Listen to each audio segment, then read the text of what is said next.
Hey everyone, welcome back to the channel. This is gonna be Dushevnaya's character analysis video. Is she worth pulling? What are her best team synergies, vertebrae levels, and optimal rotations? We are going to discuss all about it in this video.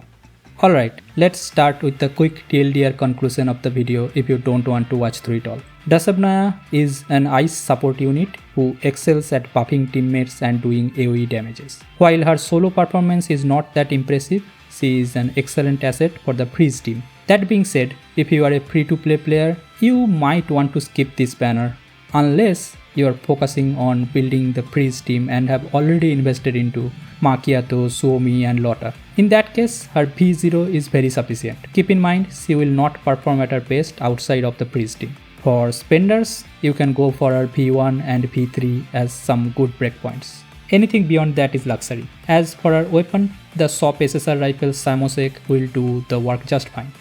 Let's now dive into her skills and get to know how she works a little bit better. She has a standard basic attack and you are not gonna use that in your optimal rotation, so nothing to talk more about it. Her first skill can stack up to 4 layers of Ice's Grace, which boosts her crit rate when maxed. When used at full stack, the attack becomes ice type and it ignores 15% of the target's defense. This skill may be useful for normal mob levels, where gaining the stack may be a bit easier, but not very useful to trigger in bossing. Her second skill can apply frost tiles and an ice debuff called Frigid, which is a great AoE crowd control effect. This is her core mechanic skill. You want to use these skills back to back twice in one round, as the second one will be enhanced and can do significant AoE ice damage. Her ultimate is the most useful.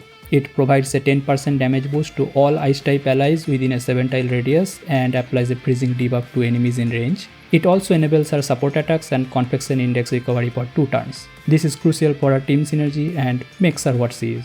Her passive is simple, easy and to the point. It gives a team-wide 10% damage buff, 10% more if it's ice damage, and helps her recover more convection index. Also helps increase her range, which is useful nonetheless. Now for her best in slot fixed keys, you would be looking to use Adventurous Will. It straight up boosts your single target damage. Courageous Claymore makes your skill 2 more potent, and since you will be using that a lot, this key should have a 100% uptime. And Holy Light. This enables her to be a frontline, soak the enemy attacks and then disperse the debuffs next turn and just be fine. Her common key is a movement based damage buff and can be equipped outside her team or by any other DPSs. It's really good. As for herself, I would say prioritize to keep the common keys to your primary DPSs in the team like Makiatto, and you don't really need to give her any common keys to start with. But if you have a lot of common keys, you can give her the common keys from Mosin Nagant, Nemesis, Peritia, etc. among many others. Anything that buffs her attack percentage or crit works well. Note here that she will receive a mod key or expansion key later in the future. I don't know when though. That will make her more powerful. I still don't think it will be meta defining, but wanted to add that info here so that you know about it. As for weapons, of course her signature weapon is her best in slot, and it also helps buff her team damage as well in the ice team. In that sense it's perfect, but it's not necessary to pull. If you are wondering if this one can be a good fit for Makiatto, it's not better than her signature, and neither is it that much better than Samosek, which you can get from the shop. So it's really a whale's choice if you want to pull for the weapon. As for F2P, if you can get Samosek, that's wonderful. If not, your best SR option would be Kovrov or W2000. For her weapon accessories, you can go for the generic phase strike set bonus. It will work for any team and situation, but especially good against phase weak bosses. Or for the ice boost set, specifically for the ice team. Substats priorities are as follows: attack percent, then attack, then crit rate, and then crit damage, which is only found in muzzles. Your target stat values on a full build should be around 2500 plus attack, around 60% crit rate, and around 130% crit damage.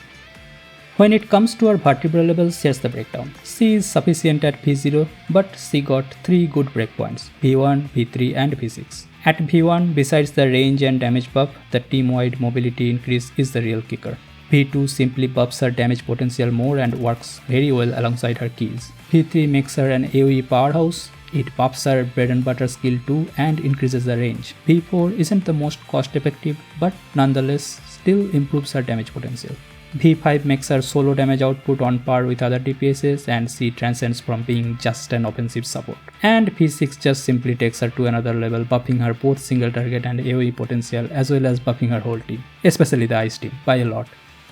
For her playstyle rotations, it's simple. Her basic rotation consists of using her ultimate, then second skill twice, and then the first skill, and then the second skill twice again. And you repeat this 4-turn cycle. This rotation prioritizes the maximum usage of her skill 2 and works very well in tandem with Makiatto and Lotta's common rotations. Keep in mind, the AI struggles with this rotation, so manual play is recommended.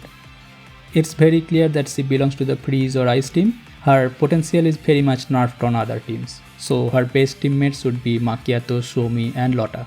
They synergize perfectly and complete the full Freeze team. For game modes where you need a 5th team member, it's a complete flex pick at that point.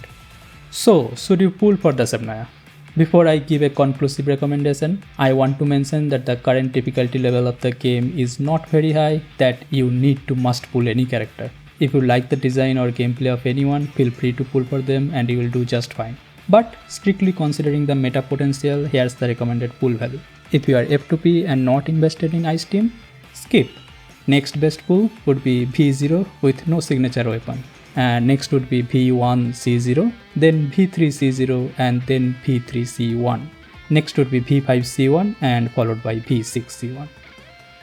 That's it for today's review of Dushevnaya. If you found this video helpful, don't forget to like and subscribe.